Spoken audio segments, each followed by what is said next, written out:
Napakagandang strategic technique ang matututunan natin sa bakbakang Magnus Carlsen at Fabiano Caruana. Dito pa rin po sa kanila naging bakbakan last week titled Tuesday habang nag-aabang tayo ng paparating na Norway Chess. Nakasali na naman si Wesley So, tututukan uli natin. Pero bago yan, Magnus Carlsen, Fabiano Caruana. Nako, parehong mamaw ito. Pero bago yan, sagutan muna natin ang puzzle na iniwan po sa atin kahapon, hatid sa atin ng Internet Chess Club. It's why to play and mate in 4 moves. Congratulations po. Maraming salamat sa mga nakakita ng Check. sacrifice queen. Queen takes f7, tapos susundan ng check, Check. obligadong iharang, Check. kakainin ang tore, at check sa Check. dulo, matchas sa ika-4 na tira. Ayan, sa mga wala pa pong Internet Chess Club application, downloadable po sa Play Store at App Store. Free lang ang paggawa ng account dito. Ang link nasa description below lang. Tignan nyo po nang makagawa na kayo at patuloy po kayong makapag-training sa pamamagitan ng best puzzles sa buong mundo. Ayan, mga bagong luto po, mga puzzle dito. Alright, black po dito si world number 1 Magnus Carlsen. White si Fabiano Caruana. Ano ba yung the best na makukuha natin dito? Ang ginawa ni Fabi, D4. Knight F6 si Magnus. C4. E6. Ayan. Knight C3. Nimso Indian defense. Sa mga gusto po ng medyo sharp against D4, mainline, Nimso ang gawin mo. Kung gusto mo ng medyo makunat, positional, mag D5 ka. Pa-Queen's Gambit declined. Yan. Pero dito po mga kamatsas, mas maganda yung, syempre kung ako papipiliin, gusto ko talaga yung medyo may mix ng pagka-aggressive. Nimso Indian ako. E3, ayun, yan po yung tira nila Wesley So yan na ang idea, lalabas kagad ang bishop, tapos kung minsan yung knight, nilalagyan kagad ng kahalili itong knight sa C3 para pagkakinain, hindi madodouble pawn yung white. Yan ang mga diskarte. E3 lang, no? Uso ngayon yan B6, ayan. Ano naman ang idea ng B6? Siyempre, para i-develop lang po ng simple ang light square bishop. Nag-knight GE2, ayan na nga po. Gusto ko yung ganyang diskarte. Tapos, pipitikin ng A3 ang bishop na mauubligang umatras. Kasi kung kakainin, baliwala ang purpose, may kahalili ng knight. Knight E4. Inilang kagad ni Magnus si Fabi. Ang gusto niya, kainin niya pa rin yan, magkaroon pa rin ng double pawn. Ang white, nag-bishop D2, talagang sinangga na. Sige, putok mo.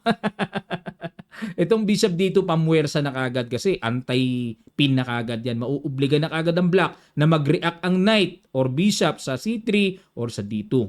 Kinain na po yung bishop. Ginarab ni Magnus ang pagka-bishop pair niya. Bishop B7, A3, ayun, syempre. Kasi baliwala na po yung purpose ng pagkakapin. Ang purpose nga doon para pag kinain yun, magkaroon ng double pawn man lang. Wala nang double pawn O di maintain mo na lang ang dalawang espada ang pagka-bishop pair. At nag-knight G3. Ang gagawin, ang plano ay ma-develop po yung light square bishop. Pero this time, hindi pa ma-develop kasi meron pang hanging na maiiwan. Pag inalis ang bishop, makukuha po yung pawn sa G2. Nag-H5 lang. Agad na ginulo ni Magnus. Yan ang gusto ko kay Magnus Napaka-wide complex tapos basta kahit anong i-handle Yan mag-H4. Nakakailang kagad ang paparating para sa akin po. Napakalakas ng dating ng H5. At nag-D5. Agad namang tinakpan ni Fabi yung diagonal. Ayun. Para sa akin naman po, ang aking interpretasyon dito, napaka-solid naman ng tira na D5 para barahan ang bishop. Nag-H4 tuloy, takbo, E5. Ayun. Kumbaga, kasi hindi pwede makipagsabayan ng kakain dito, mga kamatsas, pangit yan. Kakainin, pagkakinain-kain, matutulungan lang ang puti para magkaroon ng option to play rook C1, magkakaroon ng komplikasyon ang black sa C file attack na gagawin ng white.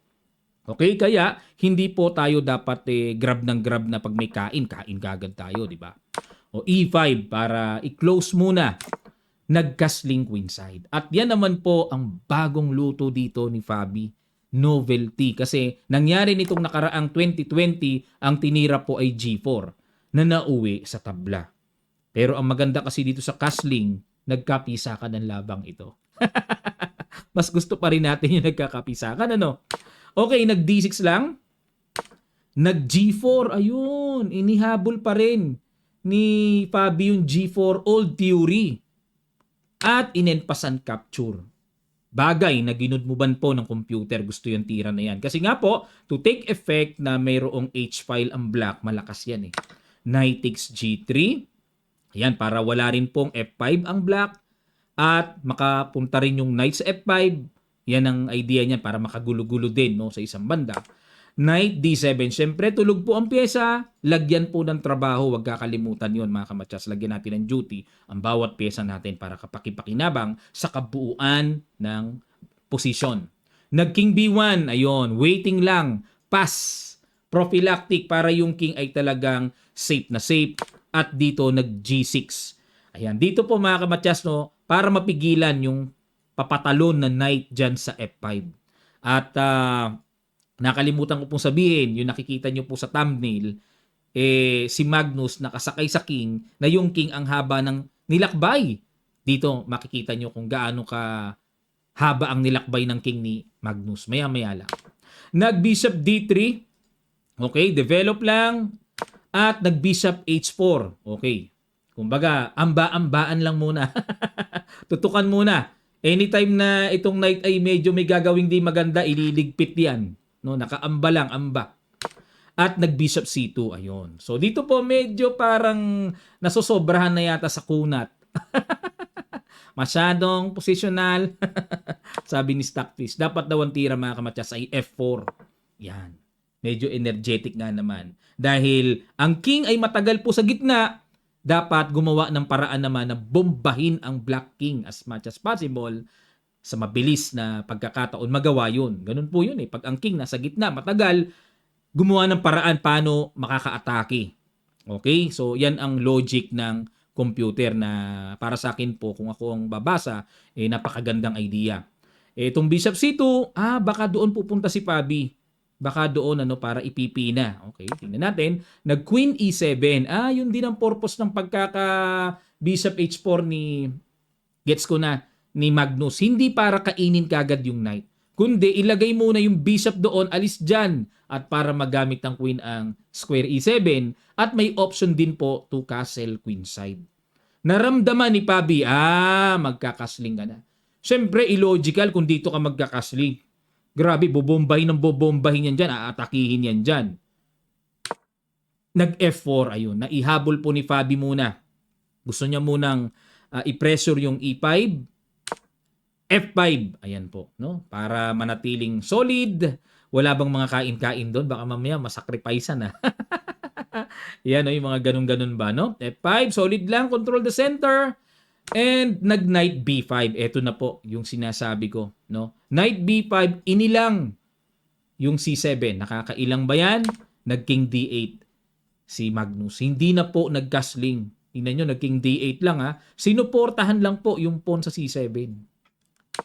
Knight E2. Saan pupunta? Nalilito na rin si Fabi. Saan ba siya pupunta Nang kaikot-ikot no? A6, syempre. Kailangan pong paalisin yan. Nag-Knight C3, King C8. Yan ang mga nagustuhan ko dito yung diskarte ni Magnus. Ang cute no? King D8, King C8. Nag-Rook G1. Okay, tineret ang pawn sa G6. Queen F7. Okay, hinay-hinay lang, tiyaga-tiyaga lang, depensa muna. E4. Talaga namang lubos-lubos si Fabi. Basag-basag talaga. Bahala na. Talagang sabog kung sabog. King B8. Tingnan nyo naman ang nilakbay ng king, From King E8, King D8, King C8, King B8. Relax lang. Ang galing, Rook F1. Okay. Dahil ayaw ngang manguna ni Magnus sa mga kain-kain na nakahang na yan, pero ang lakas po ng Rook F1, threatening, ito na po yung paparating. Imagine niyo po, kakapturin yung pawn E5 at bibirahin ng pabagsakin ang pawn sa F5. Diba? Ayan na. Wala, relax lang. Ilang king move yan, 1, 2, 3, 4. Kaya nilagay ko si Magnus sa taas ng kabayo. Nilagay ko si Magnus sa taas ng king Imbis na kabayo yung, di ba, yung pinanglalakbay, king. Doon siya Ayun, Ang haba ng nilakbay. At kinain na po ang F5. Kinain na yung pawn E5. Sadya po talaga ni Magnus ito. Binigay takes, and Queen E7. Na dito po mga kamatyas, Lamang ng isang pawn ang white. Pero tingnan niyo po yung evaluation bar. Negative 0.15.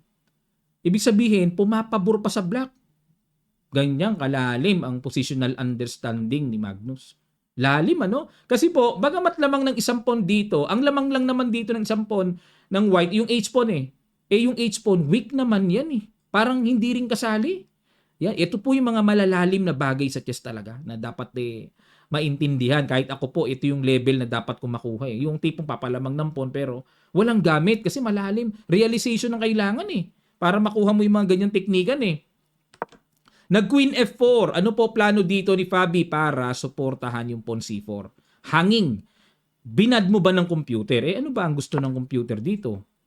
Ano gusto? Rook. Knight D4 lang. Naku naman. Masagwa. Ang sa human face pa, kung ako pa tatanungin mga kamatsas, halimbawa ako titira ng puti, no? Ito gagawin ko para depensahan yung pawn C4. Pero paktaylo, may ganun pala. Silipin ko lang to mga kamatsas ha. Wait lang po para mas maunawaan natin. May bishop C8. So threat yung yung rook, di ba? O di halimbawa, itakbo natin. Rook F1. Susundot pa rin doon. Mangungulit pala talaga eh. Pag rook F4, hindi pwede. Susundutin ng bishop eh. Hindi pwede. O di itakbo natin. Ako po, hindi pala pwedeng itakbo. May knight lundag. Wala rin pala. Tatamaan at tatamaan din pala talaga. Daming tama. Okay, sige po. Grabe. Ayun. Pero ang pinapatira sana ay, ano pinapatira dito? Knight D4, ano? Sagwa. Parang makakainan dito. Sabay Queen F4, ganun lang. Knight D4, Knight C4, Queen F4, ganun lang. Wala, mahirap makita. Etong Queen F4, talagang tirang tao pa talaga. Talagang masasabing may purpose, dinipensahan eh. Pero bad move pala dahil may Bishop C8. May sundot na palang ganon. Ang bilis. Ang tatakbo yan. Parang walang tatakbuhan mga kamatsas. Walang tatakbuhan. Napa Knight D4 na lang. Pero ingat pa rin kasi may weak C6 square pa rin dito ang black. Hindi pa rin biro. Kinain. Kinain ng knight. Pero Queen F8 para di muna makapalag. Pin muna. At binad mo ba ng computer? Ano tamang pwesto? Okay. Dahil ito po ay passive, dito dapat gamitin. Oo nga. Ganun din naman ang purpose to pin the knight. Kasi kung kakainin, makikipagsabayan, ay kakainin. Wala nang continuation ng white. Walang gulo-gulo. Wala namang knight G6. Bantay sarado ng knight. Walang knight C6. Bantay sarado ng knight. Di makaporma ang bishop at knight pa. Tapos may threat pa. Obligadong tatakbo ang knight. Babalik Babalik. Pag bumalik, ganun lang. Ayun, may threat pa doon. May threat pa doon. Daming hanging. Yan po, no? Yan. At least nauunawaan natin mga kamatsas, no? Kumpara dito sa ginawa, balik tayo ni Magnus na Queen to F8. Okay, para... Teka, gumagana ba mic ko? Ayun, kala ko di gumagana mic ko eh. Meron kasi akong record mga kamatsas, mai-share ko lang. Umabot na ng magti-30 minutes na yun eh. Hindi pala gumagana mic ko. Pag editing na, walang audio. Aray ko. Ulit-uli ako. Ayan. Balik tayo. Queen F8 pin. Ang ginawa, nag-A4. Ayun. Mali rin po ang decision dito ni Fabi. So, lamang naman siya sa oras. So, may oras naman. Pero ang idea ng A4 ni Fabi, A5. Ang idea po, dahil nga yung king ay napapalibutan ng solid shield, gusto niyang palambutin. At pag lumambot sa pamamagitan ng pag-A5, kahit papaano, may chances na maka-atake sa king ni Magnus. Pero mali po ang timing ng idea na yan. Ang gusto pong mangyari ng computer ay rook F1. Okay, to protect the queen at para makagalaw na ang knight. Kasi di nga makagalaw, nakapin. Walang depensa yung queen eh. Ayun, rook F1 ang gusto. Okay, balik tayo sa A4 na ginawa and bishop F6. Okay, ayaw nang patagalin ni Magnus at baka matimingan pang kainin yan. So, iniwas na. So, dito po, may nakikita akong, wala pala, kahit paano, suportado naman. Nag-A5, tuloy pa rin si Fabi. Tuloy pa rin. And, nag-rook B8. Good move. Ayan, syempre, additional protection sa B6. At dito po, parang nagamit pa ni Magnus ang opportunity maka-atake sa B2, kombinasyon ng bishop. Yung bishop, hindi naman bad yan eh. Hindi naman ang tumatakip dyan yung pawn. Knight yan. Na pag inalis, may epekto agad yan sa combination ng B-file and diagonal. Napakalakas niyan mga kamatsas. lalabas itong A5, naging mitsa pa para talagang magkaroon ng atake. Si Magnus, inaabangan niya pala yun. Nakaabang siya. Pero, para sa konting paliwanag lang po, lalo na sa mga beginners na nanonood ngayon, hindi ko mo libre, baka iniisip nyo, coach, ba't ayaw capturein? Libre, walang suporta. Ayan bumaba yung lamang, bumaba May queen E3 check. Pakita ko lang sa inyo Pag nag-king B7 and then C5. Ayan. Na dito ay makakapag-create pa po ng mga something na panggulo. Yan yung mga ganyan May mga panggulong ganyan na makikreate na susundot na pala ng bishop, kaya pala pinagbibigay yung mga pawns, makakapag-create pa ng complications. Yan po ang dapat nating matutunan mga kamatsas, na maingatan pag winning na tayo. Yung chances ng kalaban natin na makapag-create ng gulo-gulo, nako, mahirap yan. Baka mag-collapse pa tayo, matalo pa. Winning na nga 'di ba? Yan. Kaya napakaganda po ng timpla ng Rook B8 dito ni Magnus. At nag-Rook F1. Ayun, naihabol na po yung idea ng computer na pinapatira kanina, naihabol na ni Fabi. At nag-Knight D7. Ingat na ingat talaga si Magnus. Ingat na ingat. Knight D7 para, ayun, mag-take effect na po. So, may epekto na yan. May pressure na yan. Papunta dun sa B2, may pressure na yan. Itong pawn sa A5, hanging naman. Anytime pwedeng buksan yan kung timing at kinakailangan na sa B-file. So, hindi mo na minamadali ni Magnus sa kainin yung pawn A5 para lang mabuksan yung B-file. At nag-Knight E4. Naku po, yun na.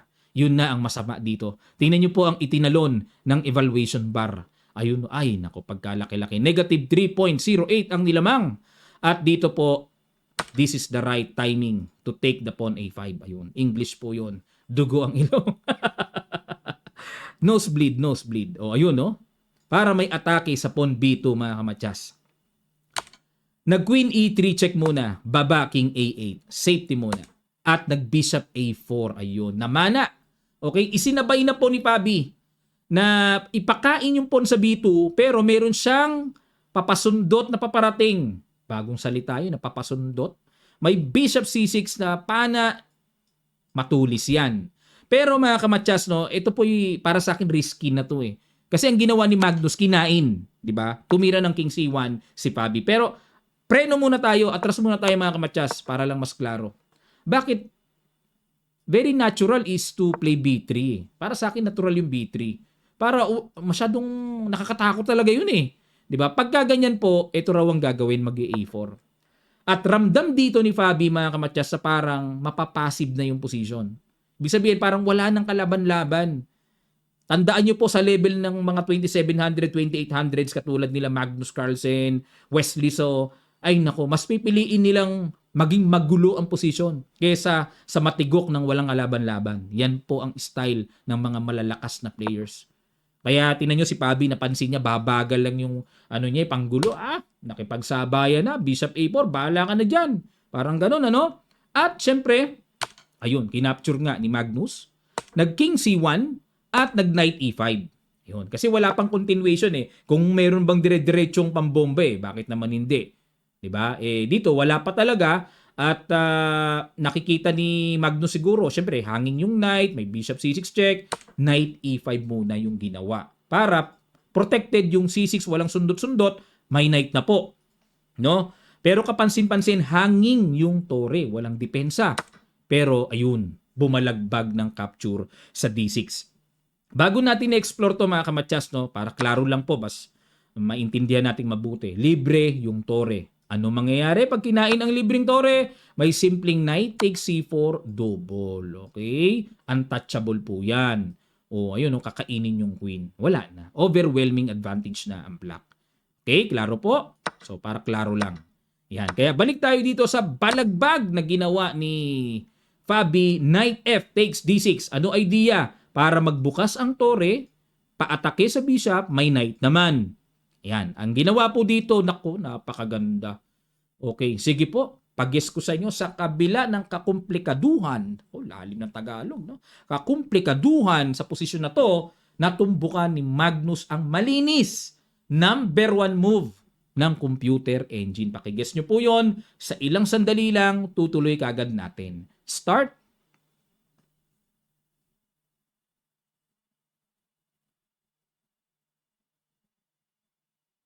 Maraming salamat po mga kamatsas. Believe Kaya gusto kong i-analyze ang laban na 'to, eh. Ito yung mga sukdulang hanggang dito na lang ako, eh. Ito yung mga kailangan ko pang continuation, eh. Yan, oh, Queen B8, perfect move. Depensa na sa tore, eh, may atake pa, may mga check-check pa ron, no? Oo, 2 moves mate. Hindi, 2 moves mate ba? Basta maka-check doon, wala na yan. Itsura pa lang, eh. Itsura, umasa, no? Itsura pa lang, eh. O, check, angat, o kahit saan, may daming tira, may check doon, may pa-queen pa doon. Napakaganda po ng timplang Queen B8. Kumpara sa kainin kagad yung kung mainit-init ka, yung temperament mo eh medyo ay kakainin mo talaga yan. Pero Queen B8 po ang perfect. Nag-Knight C3. Ayan. Okay, dito po mga kamatsas, no? Very complicated ang position, very complicated. Hindi ko muna papasil sa inyo. Sige po. First, brilliant move, brilliancy price move. Yun, Rook H takes H2. Okay? Rook H kasi pwedeng Rook B eh. Kaya ako sinabing Rook H. Dalawang tore pwedeng kumain. Oh, nagpaliwanag pa. Ayan hanging ang bishop. Oh, hanging. Ilan na lang ba? 30 seconds, 31 seconds, humabol si Magnus sa time, no? Boom! Binira ni Fabi. Rook takes bishop. Pinatulan niya talaga. Inisip niya, kung check doon, may pangharang naman. May bishop, may bishop. Bishop ang ideal na pangharang, di ba? Yan. Pero dito mga kamatsas, eto na po. Pasol na to. Pasol. Black to play and win mga kamatsas. Napakaganda. Okay po. Sige, birahin nyo uli. Pang-puzzle uli. Actually, pinost ko nga po ito sa Kamatsas Facebook page kung kayo po yung nakasubaybay din doon eh. It's black to play and win. Dito nyo po malalaman ang kasagutan ng pinost ko doon. Di ko pa binibigay yung solution. Okay, sa ilang sandali lang po, tutuloy kagad natin. Start.